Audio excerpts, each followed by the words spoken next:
Diz assim: e não vos conformeis com esse mundo, mas transformai-vos pela renovação do vosso entendimento, para que experimenteis qual seja a boa, agradável e perfeita vontade de Deus. Aí a necessidade de uma disposição nossa, para que venha a realmente nós estarmos dispostos a mudar a maneira de pensarmos. Nós precisamos renovar a nossa mente. Aqui nós vemos que o Senhor, Ele quer começar uma obra nas nossas vidas. O Senhor quer nos tornar pessoas atraentes, que fazem parte da sua igreja, que é atraente, que atrai pessoas. Mas nós precisamos de uma mudança, começando de dentro para fora. Nós precisamos renovar a nossa mente. Não há como nós começarmos a ter atitudes de uma igreja atraente, mas a nossa mente não está mudada. Quando nós começamos a ter atitudes atraentes, mas o nosso coração não está mudado, a nossa mente não está mudada, isso soa falso, isso não traz uma verdade, isso não traz uma firmeza, isso não traz um alicerce. E Deus quer que a sua igreja seja forte, que a sua igreja seja alicerçada. E isso vai começar onde? Vai começar no meu coração, vai começar com a minha mente renovada. E para isso nós precisamos apresentar o nosso corpo e precisamos estar dispostos a renovar a nossa mente. Deus, Ele tem pensamentos. Deus, Ele tem planos bons para cada um de nós. Mas nós precisamos tomar posse de tudo isso e trazer ao nosso coração e trazer à nossa mente. A nossa vida ela não pode soar falso diante desse mundo. A nossa vida ela não pode ser contraditória diante desse mundo. Nós precisamos permanecermos firmes e convictos naquilo que Deus nos chamou. Quando nós olhamos para esse texto, nós vemos que o apresentar o nosso corpo diante de Deus e estarmos dispostos a mudar a nossa forma de pensar vai nos motivar, consequentemente, a experimentar a vontade de Deus. Porque o versículo seguinte, na continuidade do versículo 2, diz assim: para que experimenteis qual seja a boa, agradável e perfeita vontade de Deus. Essa disposição de mudar nossa mente vai nos motivar a experimentar a vontade de Deus, que é boa, que é perfeita e que é agradável.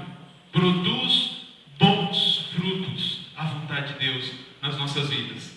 Aí nós retornamos ao Atos dos Apóstolos, lá no capítulo 2, no versículo 42, porque quando nós olhamos para a igreja que começou ali, no livro de Atos, nós vemos uma igreja que ela começou a viver a vontade de Deus, ela começou a participar de cada um daqueles aspectos que a vontade de Deus trazia para a igreja. E aí nós em Atos, no capítulo 1 primeiramente, nós vamos ver a primeira vontade de Deus para a sua igreja. Em Atos capítulo 1, no versículo 8, o Senhor Jesus, Ele ali começa a dar uma orientação ao seu povo. E é uma dessas orientações a gente vê no versículo 8, que diz assim: mas recebereis a virtude do Espírito Santo, que há de vir sobre vós, e ser-me-eis testemunhas, tanto em Jerusalém, como em toda a Judéia e Samaria, e até os confins da terra. Para essa igreja atraente, o Senhor Ele traz a palavra testemunho. A igreja, ela precisa testemunhar. E para isso Ele dotou essa igreja de poder. O Senhor derramou o seu Espírito Santo sobre a sua igreja. O Senhor derramou esta unção sobre as nossas vidas, para nos dar poder para testificar, para realmente anunciar, sermos suas testemunhas, sermos um referencial de Deus na nossa geração. Hoje nós olhamos para esse mundo, quando nós ligamos a TV, quando nós convivemos com pessoas que não fazem parte desse meio, nós percebemos que é como se nós estivéssemos em outro mundo.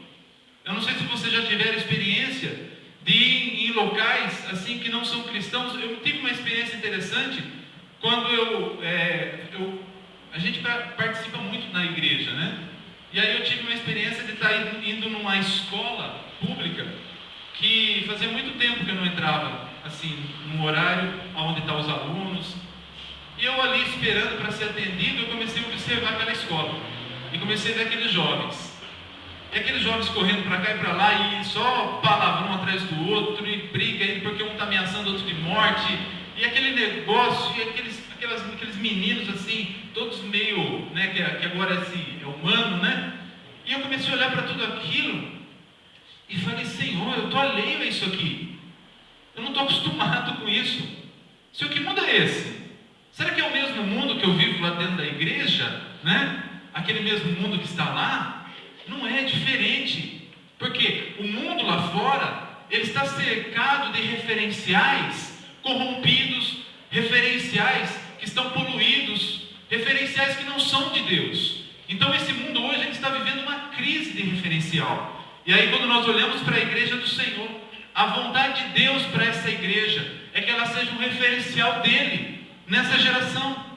Que as pessoas olhem para as nossas vidas e não vejam a nós, mas vejam a Deus através daquilo que falamos, através daquilo que pensamos, através das nossas atitudes, através das nossas respostas. Qual tem sido a sua resposta? Quando as pessoas vêm questionar algo diante de você, uma dificuldade, um grande problema, o que eu tenho respondido para essas vidas? Qual tem sido a minha resposta? Nós precisamos sermos testemunhas, nós precisamos testificar desse nosso Senhor, nós precisamos sermos referenciais para esta geração. Isso é uma igreja da forma que a gente falou aqui, uma igreja atraente, uma igreja que as pessoas olham. Mas aonde que eu faço isso, irmãos?